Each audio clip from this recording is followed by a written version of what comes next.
What's up, guys? We hope you're feeling alive right now. I'm Josiah Keneally. And I'm Mike Keneally. We are your hosts of the Young Adults Today podcast. So thank you for tuning in on this awesome Monday. And this week is Valentine's Day. Ooh la la. And can you believe it?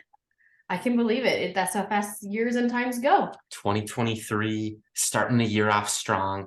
And we are going to have a conversation about singleness and contentment. Our guest is Hannah Schermerhorn. Hannah, welcome to the show.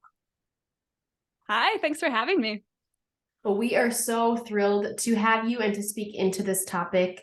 And we're kind of lean into some contentment and singleness today. So if you find yourself as a listener where you're like, wow, V-Day is like D-Day to me, like game over. It's something I dread. I don't look forward to it. Then this conversation's for you. Then this conversation is for you because you will walk away encouraged, hopefully inspired, and willing to enjoy the process of whatever God's going to uncover for you and to your heart today. So, and I just say, like, look, we drop new episodes every Monday. Yeah. Tomorrow's Tuesday. Tomorrow is Valentine's Day.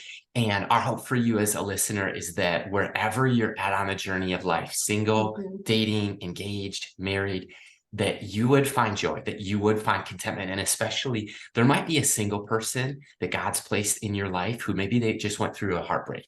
Maybe they just went through a breakup. So this episode can be for you. It can also be for that friend who maybe they're struggling. Yeah. Maybe they're really frustrated about being single. And so be praying for, be thinking about your single people that God's placed in your life. But let's introduce our guest. Hannah Schermerhorn lives in Milwaukee, Wisconsin. By day, she's an electrical engineer who's also had a background in legal business, global marketing. She is recently married. We'll talk about that, but the author of a brand new book launching this week.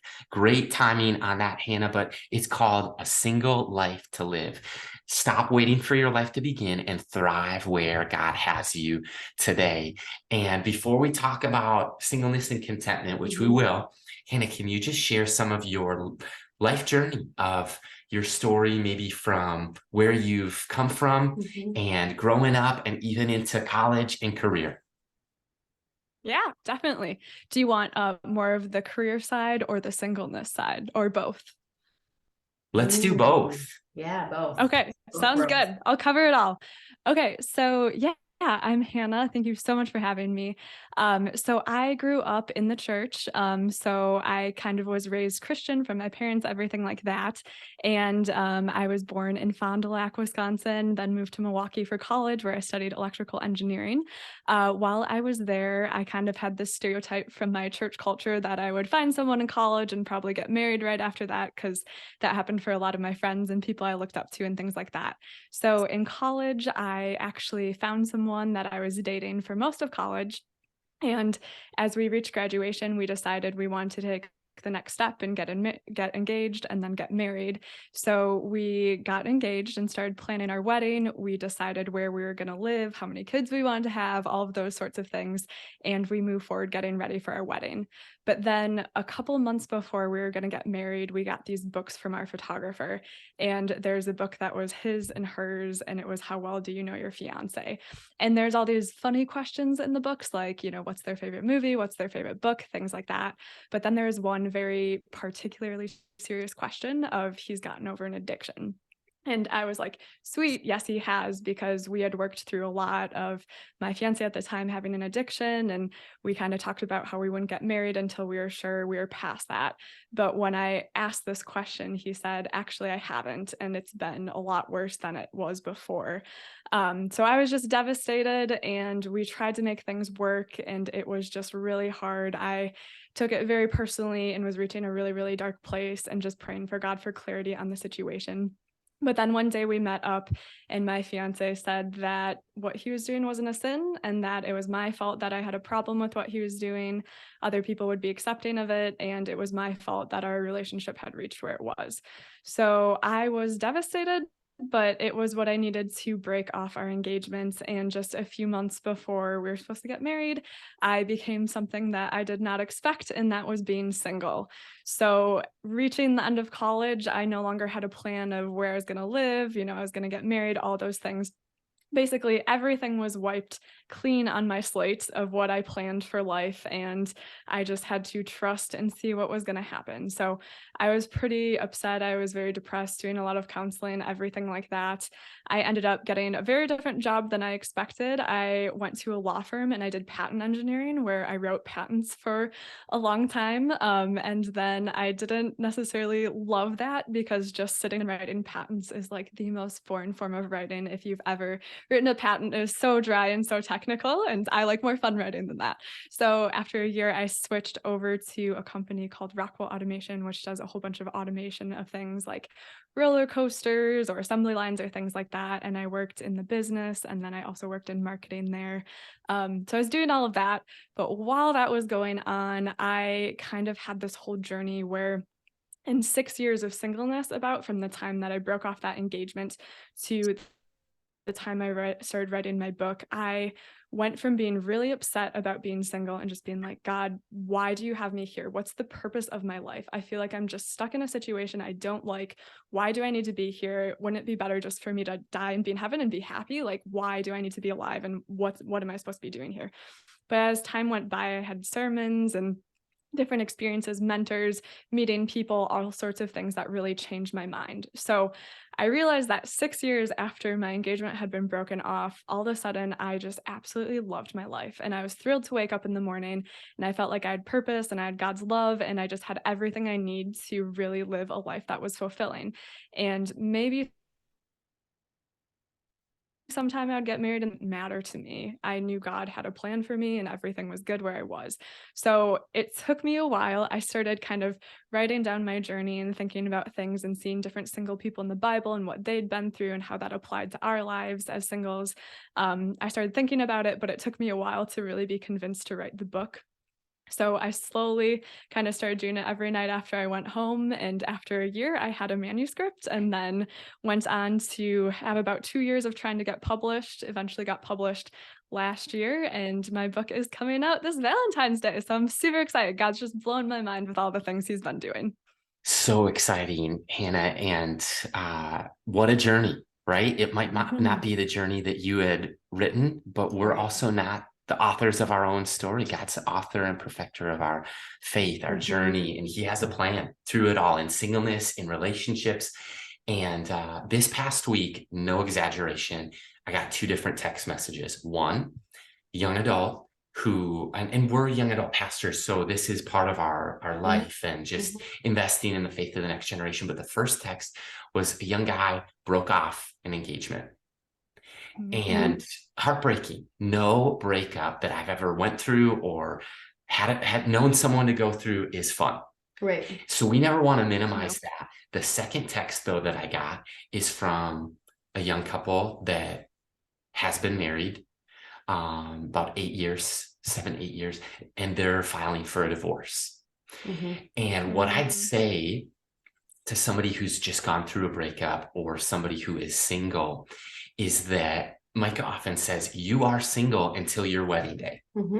And we would so much rather, and I believe this, that God would so much rather have you even go as far as to break off an engagement, as heartbreaking as that is, as painful as calling off a wedding day is. We would always rather have you break off an engagement than suffer through and go through years of a miserable marriage. And then if you are unhappily single or unhappily engaged, to get married, to settle in the process, and then to have to go through the pain and the agony, because you will be unhappily married, right? Of divorce. And so I just think that that's something that is really important. And this is one of the most popular topics in ministry with young adults. It's like when we talk about singleness, when we talk about relationships, on average on the podcast, about 10 times as many listeners show up.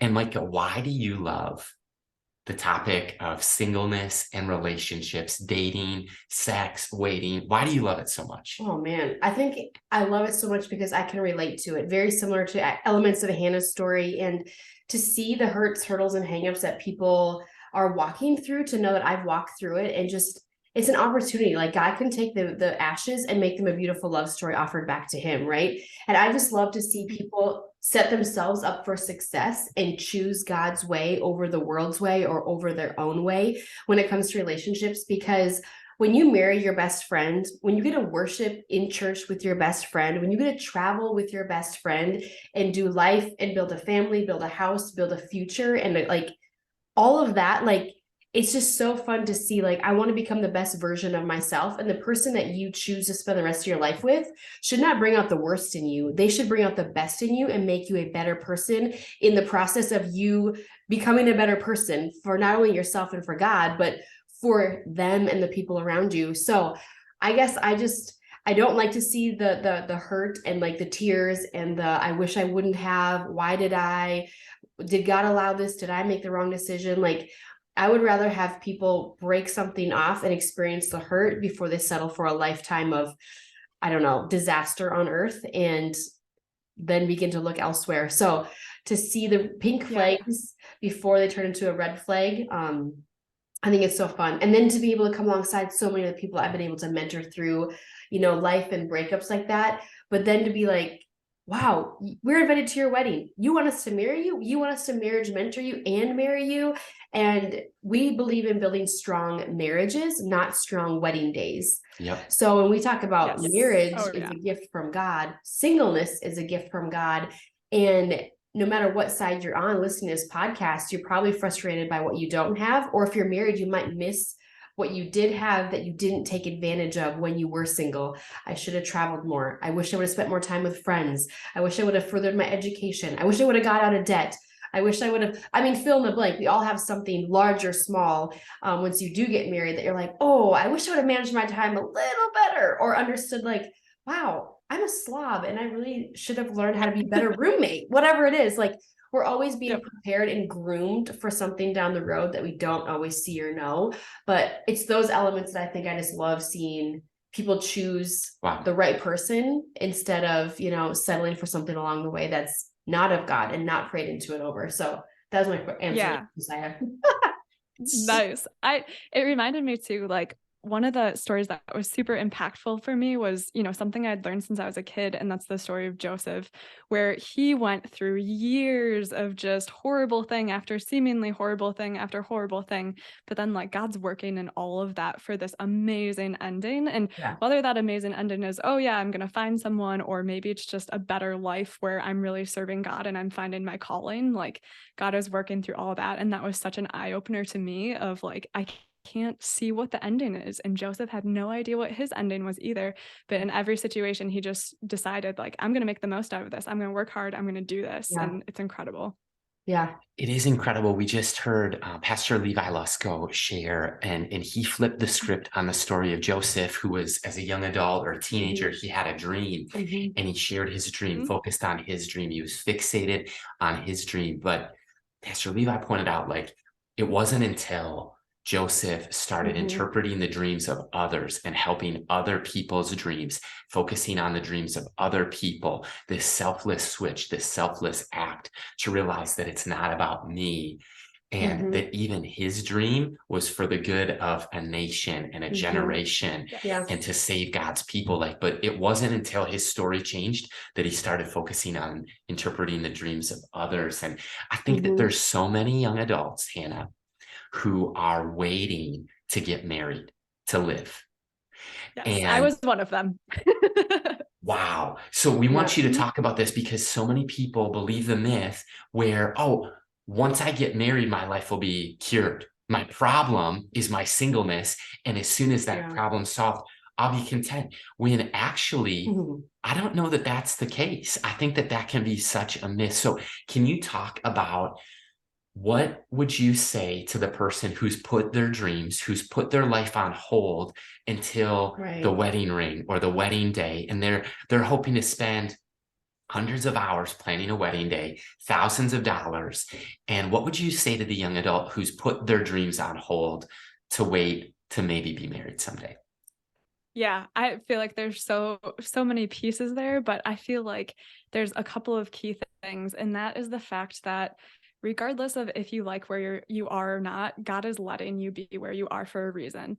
And God is a way better author than I could ever be, than any of us could ever be. And the more I pay attention to that, the more I see that every time I wanted something and God didn't let me have that thing, it's because something better was in store in the future. Yeah. And maybe I haven't seen that right away. Maybe it will be when I'm in heaven that I'm looking back and I'm like, oh, like this person was influenced by the fact that I went through this and this happened, things like that.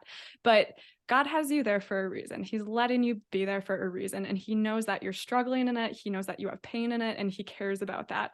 But it's because he has something so much better for you that he's letting you go through that. It's because he loves you. So I think you either have the choice to be like, I'm going to be upset because God is not doing what I want him to do in my life, or you can be like, God's letting me be here, so I'm going to make the most of this and be very happy.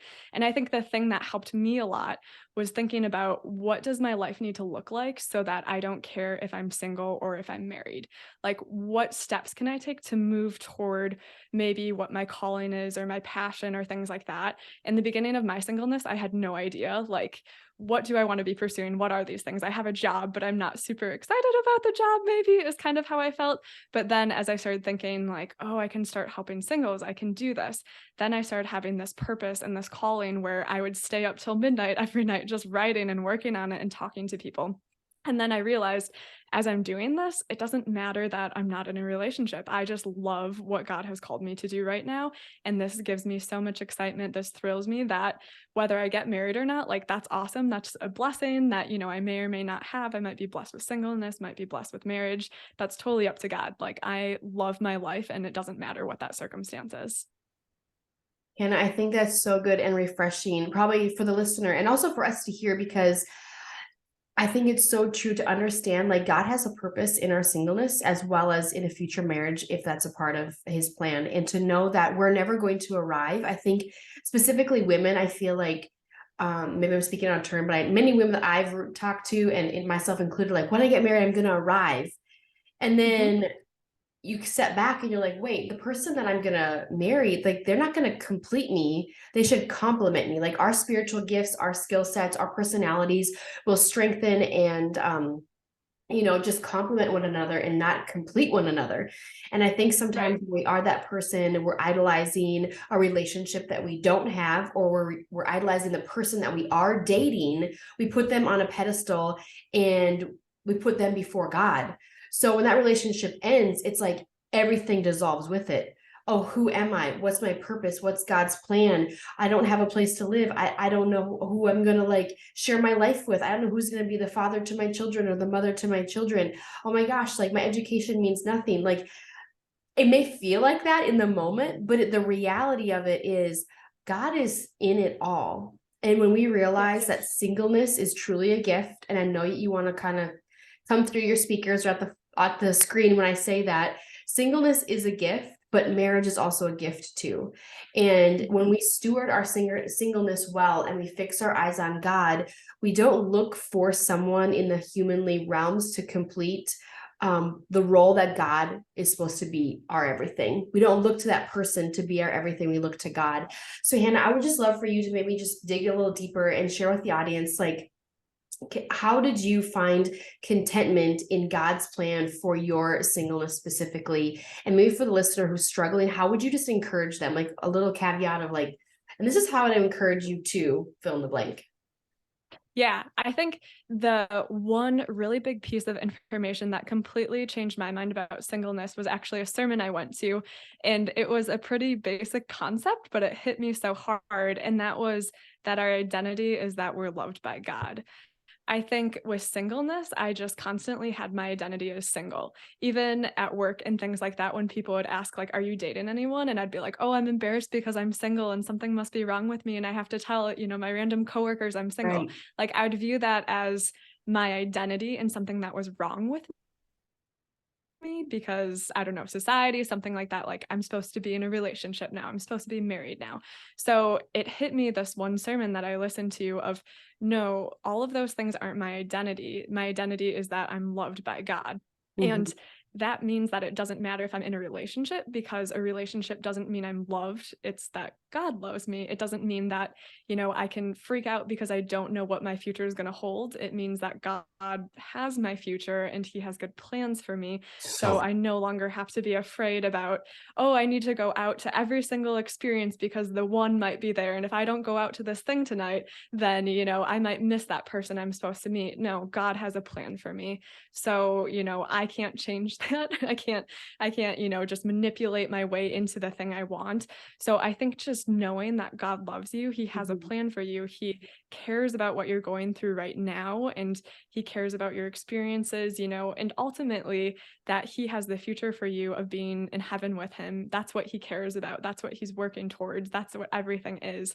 That is huge. And looking at it from that high level perspective of, hey, someday I'm going to be with God and be happy and see Jesus every day. And like, I won't care about these maybe 100 years of my entire existence where I might have been single. Like, do I want to be upset about those years when my whole existence is just going to be this crazy, incredible thing? Like, Yes. should I focus on that? I think it's taking this high level view and seeing like, that's what my whole life is going to be, my existence. And these are just a few years and all of that. Yeah.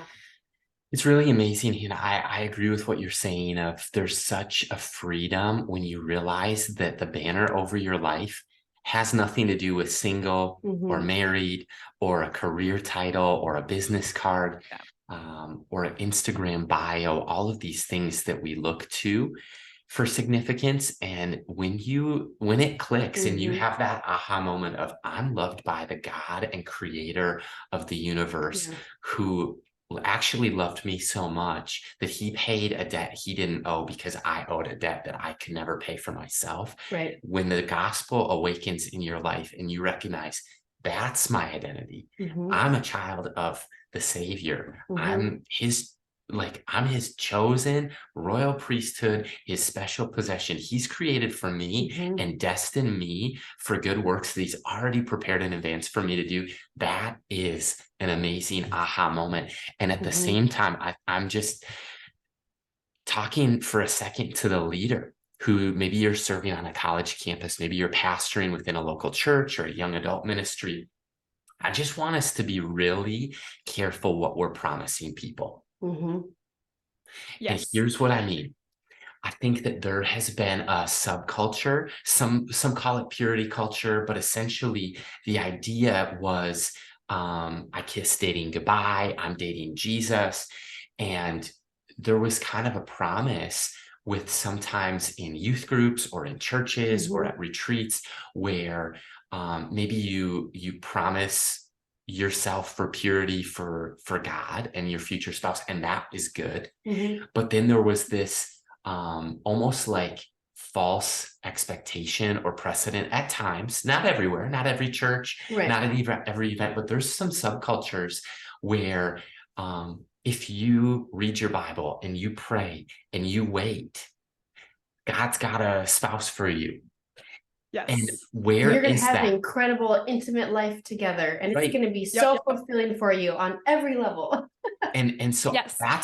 that's what I mean. And you can feel free to weigh in on it, but I just really want to encourage the listener who's leading in a context of a local church or in a community of looking at the New Testament. I think it's really important to look at a Christ-centered relationship. What's a healthy Christian New Testament relationship? What's a Christian sexual ethic? Because we don't want to promise things on God's behalf that God never agreed to. Yeah.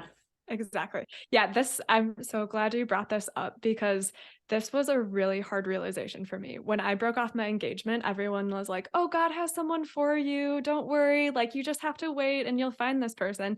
And I was super encouraged by that, falsely encouraged by it. And then as I started actually opening up the pages of the Bible, I was like, God does not promise anywhere that there is someone out there for me. That is not a promise he's made. He's made other promises of he'll work everything out for good, but that does not mean there is a significant other out there for me. So I think that was like a huge, really hard realization for me, but it was also a freeing realization when I thought it, because it's like, oh, if God is good and he doesn't promise that, then how do I come to terms with this? Like, I have to struggle with this and see where the good is in this and why this is okay and why God is doing that. And I think it's good. So yeah, I love that because I think I've heard that many times too of, oh, there's someone out there for you, but that's a encouraging thing we want to hear, but it's not the truth. It's really not the truth. So yeah, I'd love for people to not say that. Yeah. And also I also want to lean into this other element of what we're just uncovering right now. And that is the realization that we've maybe guilty at times of elevating marriage and looking down on somebody who's single. Like you have that like realization, or in your mind, you're like, well, what's wrong with me? Why am I not married? I'm 30 years old. What am I waiting for? Should I just settle? Like these are all questions that I've asked and people have asked me. And I just want to encourage listeners, don't just settle. Don't just settle for somebody along the way just because you can. Begin to pray into what God has for you. Pray for your future spouse. Like there were prayers that I prayed for Josiah that before I even knew him, I'm like, God, if my future spouse, because I felt like God really like laid being a wife on my heart, like I knew that was in my future, just didn't know the details. And I was like, God, if he's not walking with you or he's like going astray in any way, take him in the back alley and just rough him up a bit. Like if he's not following you, bend him over your leg and give him a womp on the rear. Like whatever you need to do to capture his attention. So when he reads the journal that I wrote for him, he's probably just like, oh my gosh, what is she praying for? But I mean, I think sometimes when we sit in the pew of the church or we're listening on a podcast and we're like, marriage, marriage, marriage, marriage, marriage, woo. And then you get married and you're like, is this really what it's all cracked up to be? Like, there's Yes. like, it's work and it's fun and it's adventure, but there's sacrifice and there's uncovering of your own character. You're like, oh my gosh, like that was in me. Like I'm an ugly, selfish person. And I think when we escalate marriage because of the benefits, quote unquote, that go with it, like we elevate that. And then we look at the person who's single in the room. And I have felt, wow, what's wrong with me? Why doesn't anybody rejoice in singleness? That I am remaining pure, that I'm not settling along the way, that I can do things without having a spouse holding my hand because I can change my own oil. I can pump my own gas. Like I'm adulting in the process of discovering who I am, not only in Christ, but in my friendship group. So even just keeping in mind that everybody's hurting in some way, whether they're married or single.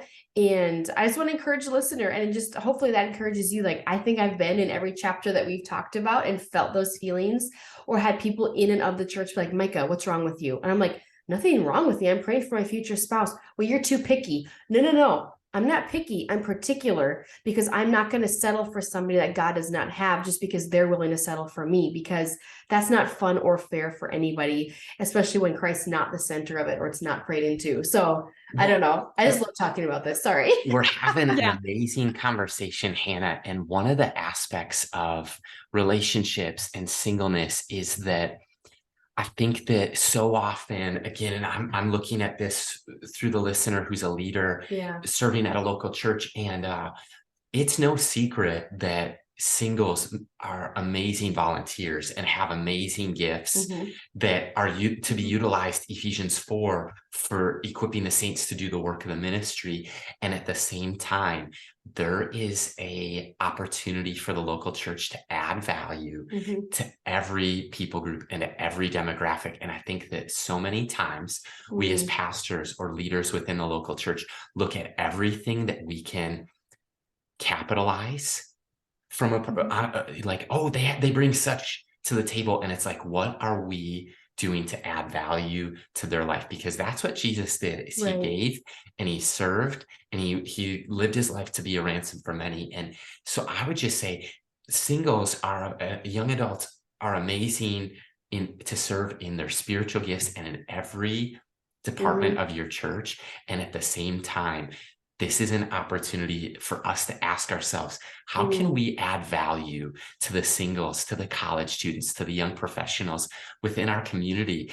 And on this topic of singleness, Hannah, if you could teach everyone one thing about singleness, like looking at all the misconceptions, misunderstandings in our culture, if you could teach everyone one thing about singleness, what would you want them to know? Ooh, that is hard to pick one thing. I feel like I'm going to go to a basic thing where, Paul says it's good for them to remain single. And that is that God views singleness and marriage as equal for you. Like, you're not a better person because you've apparently been promoted to marriage. You are just as good being single as you are being married. There's no difference there of how God views you as, you've got to the next life level. That's just not true at all. And I totally agree with what you guys were saying before of, we really idolize marriage. And I've pondered where this has come from. If it's like some marketing scheme a long time ago where people are like, oh, if you buy our product, then you'll find your significant other because this hair gel made women, flock to you and now they'll like it. And they're like, oh, we're gonna, market all these things as if you The use them, Axe you'll body find That's spray. someone. exactly And what I then, was thinking. The yeah, double Axe kiss body exactly. spray. Oh my God. yeah. And so we see this, and I don't know how long this has been going on in marketing where it's like, oh, if you use this product, you'll find your significant other and you'll be happy using our product and with a significant other. And then we've got, the radio you turn on and there's just all these love songs and that's what sells. And I feel like we're in this, I don't know, this world where everything that kind of sells is based off of that idea of almost like this fake ultimate happiness in love, but that doesn't exist. We can only have that ultimate happiness with God. So it's just the world trying to fill that hole with all these different things. And it works for a time and it sells for a time and people like that because they're looking for something, but ultimately that's the wrong answer. It's, it's God. It's not a significant other. Maybe it's fair to say this might be a hot take, but the problem with Hallmark is that life lasts longer than an hour and a half. Yes. Even though we love to watch them. Oh, yeah. And I think that there is pain, there's suffering. We live in an evil, fallen, broken world. And there is love and there is joy and there is hope for the future. And nothing wrong with watching those stories and finding encouragement. But when we look, here it is, when we look to a significant other or relationship status for our satisfaction, we're always going to come up dry. Jesus is the well that is the source of life. That if you drink from him, you're never going to thirst again. Yeah, exactly. I co-led a Bible study on A Grief Observed by C.S. Lewis, which he wrote right after his wife passed away. Wow. And he makes some point in there to the effect of like, if marriage was the completion of everything for us, then no one would be looking for religion. No one would be looking for promotions. No one would be looking for more after they got married. So if that truly was a completion, then everyone would just get married and be done, with their search in life, with their search for more things. So there's just no way that can fill what God is. And as great as a significant other can be, like, they're nothing compared to God, even though we love them and they're amazing and everything like that. Like, we're just people and it's amazing, to have that blessing and things like that. But God is just so incredible. It's not going to even come close. Oh, I love that you went there, and just knowing that no matter what season you're in, I think we can all experience when we are single, right? When we are single or we've lost somebody walking through a breakup, we begin to see things. It's like when you're looking for a new car and the car that you want, you realize everybody has it. When maybe you're planning for a family and you can't get pregnant, you notice every pregnant woman you come across. You want a haircut, glasses, you notice what you're looking for that you don't have, but you want, but you haven't yet experienced, right? And I think sometimes in those seasons, if anybody's like me, you get envious, you get jealous, you get frustrated, you get annoyed. I'm like, oh, I'm so happy for you. Not a chance. Like, how can we truly celebrate the good and godly things? Even my Christian friends, when they were getting married and engaged, I share this story often. And it's like when I broke up with my past relationship, obviously before Josiah, I was in a relationship for 7 years. I broke up in February, and those next 12 months, I was invited to one wedding each month. Wow, what a reminder to know that you're single. And I was in my sister's wedding that year too. So just like, Hannah, I would just love for you just to lean into like just the concepts of like envy and jealousy while we're in singleness. Like, how do we actually celebrate our singleness, come out of the envy and jealousy, and celebrate others that we love and we truly want to be happy for them, but we're not because we are so broken ourselves or we haven't walked through those, I don't know, the healing process. Can you speak into that at all? Yeah, I think there's the whole, having your foundation that God has me for a reason.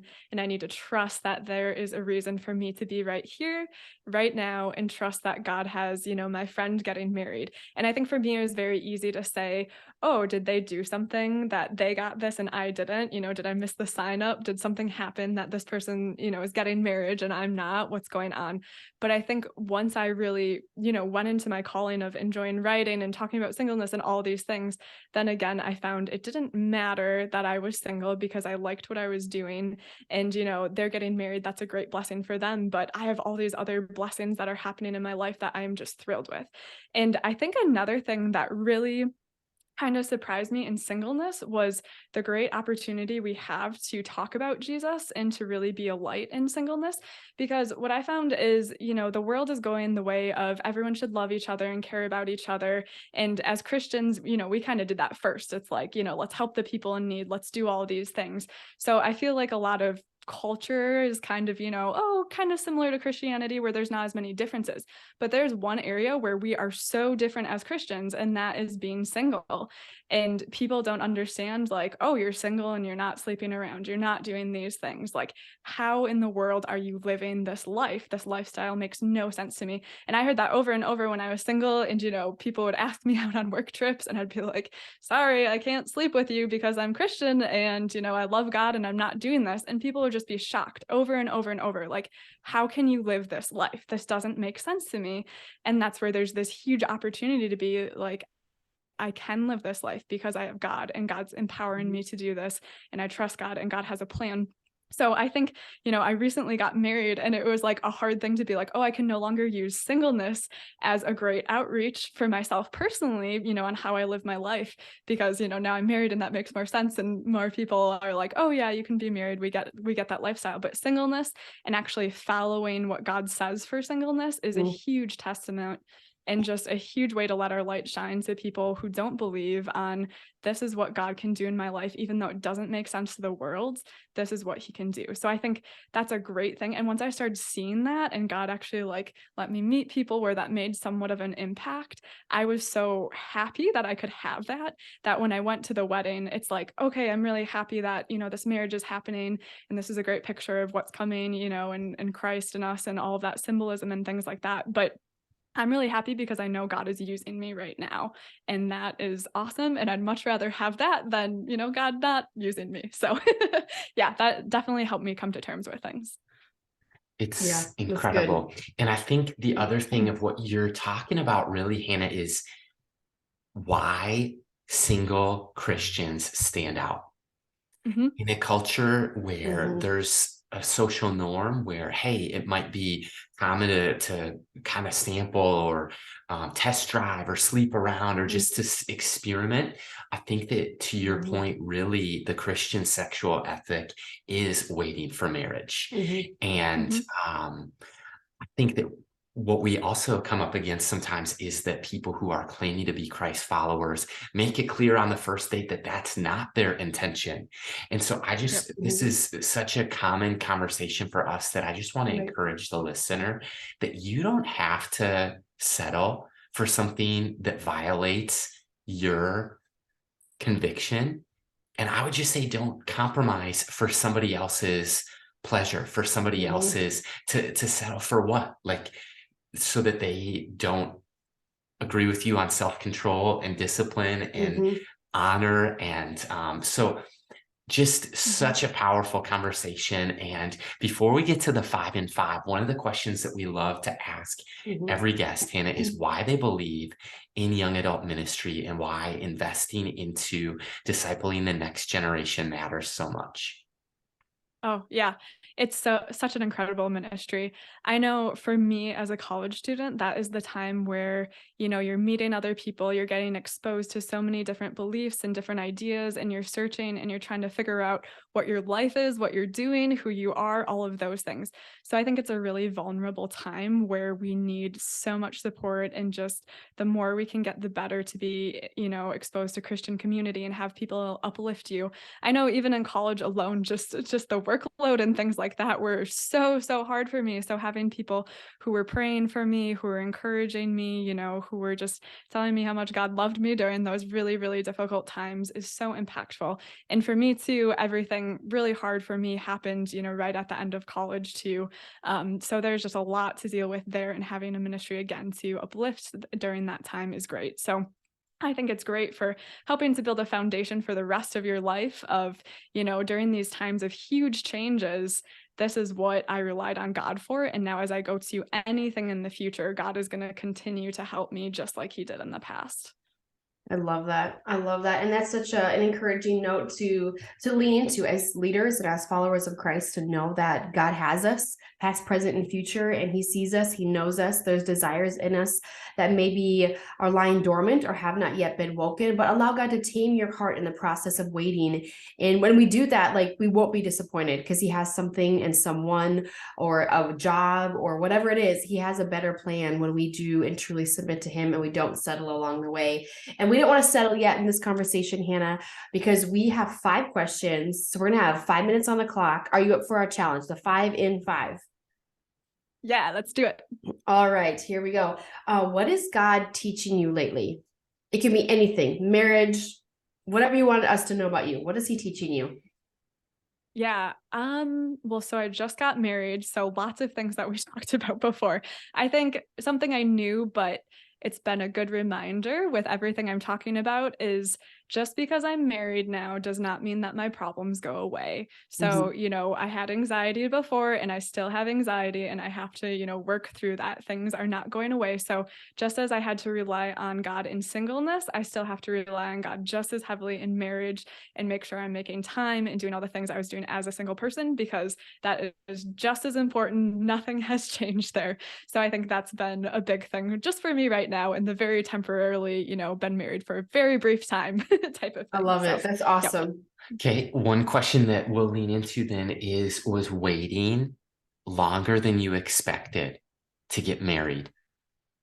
Yes. With Josh right now, was waiting longer than you expected? Was it worth it?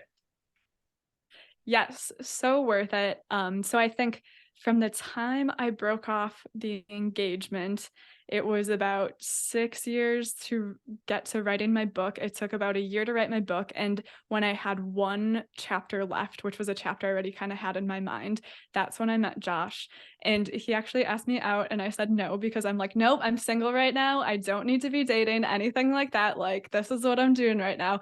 And then we met again at a wedding, and he's a really good dancer, and he asked me to dance, and we just talked and danced the whole night. And it was like, okay, maybe this is a good thing.